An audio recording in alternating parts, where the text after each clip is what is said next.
like other members of the UN, have to comply with certain treaties. And this presentation will be available to you as well. I think there's going to be a laptop set up someplace where you can load your USB key if you choose to, so you'll have this. Yeah, so there's 3 international drug treaties that all of the UN countries have to comply with.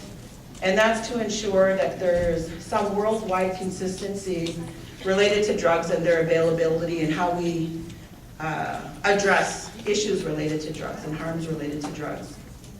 And so historically, the position related to drugs in the UN treaties has been this war on drugs.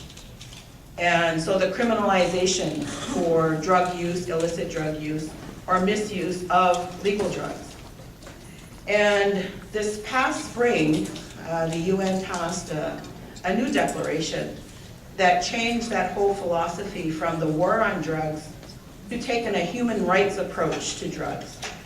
And the evidence is telling us that criminalizing people for their drug use isn't helping. It doesn't reduce the harms related to drugs. It doesn't eliminate the drug use issues. In fact, there are more harms to society by the increased focus on penalizing people, criminalizing them for drug use issues.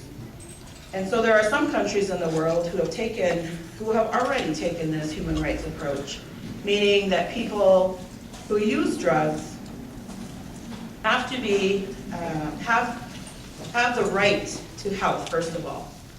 And if you are using drugs, misusing drugs, legal or illegal drugs, that your right to health means that you should have the right to access treatment, that there should be early intervention available for you, there should be good education and promotion, and that's what Bob was talking about.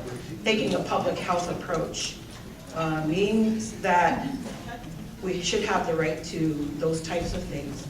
But especially for First Nations people, and this is not in the UN treaties, but if we're talking about a human rights approach, then for First Nations, we need to be talking about UNDRIP, the Declaration on the Rights of Indigenous Peoples, which says that our right to health should be in the context of our culture and our worldview.